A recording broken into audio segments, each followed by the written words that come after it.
I'm an entrepreneur, and I have a concern as someone who spent a lot of time thinking about how to monetize the internet. And my perception, and I'm just curious what everyone else thinks about this, is that we have a sort of supply and demand problem, meaning that there is way too much supply and not nearly enough demand. And I'm talking about advertising avails. In other words, everyone's got a blog, everyone's got some content, everyone wants to give it away for free, everyone's writing software, it's open source, it's free, you can download it, feeds are expected to be free, as you were talking about. I mean, everything is expected to be free, everything is available, nothing has to be paid for. And so I guess the question is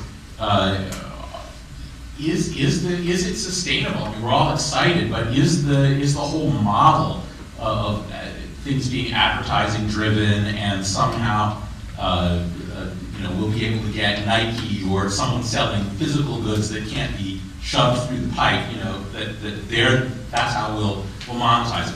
A restaurant or Nike or Coca-Cola or someone is going to pay for this. Are there enough Nikes and Coca-Colas and restaurants to cover the amount of attention that we have available through the platforms we're creating? Where's the money?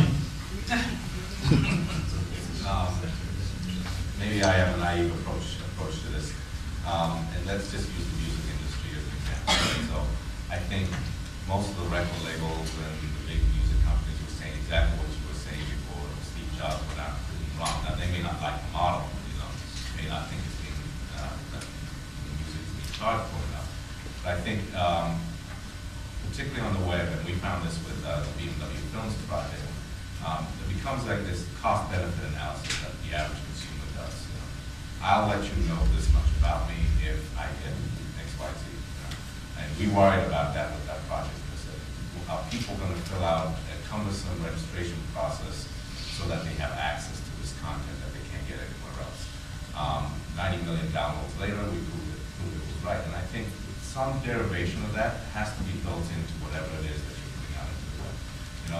Do I believe that the New York Times can probably structure their website in a way to make it compelling for the new generation of users and charge for it and have people pay for it? Absolutely. Do I have the answers about how they can go from where they are now to that? That's why they've got experts on board to work those types of things out. I think my father, who let's just say is the bastion of the old age, sits down at 7 o'clock at morning and reads his paper. Whereas me, I've got my iPod hooked up the night before and I'm downloading, and it's free now, it's great. But it is such a part of my daily morning commute to work that if they suddenly said it's going to cost you $1, I'd probably opt in. It's built into how I operate on a daily basis and get my information. It's structured for how I live my life and how I move around. And I think that it switches the paradigm from just pushing the content out the way that you want to push it out as a publisher, and kind of structuring it around how do I facilitate it differently for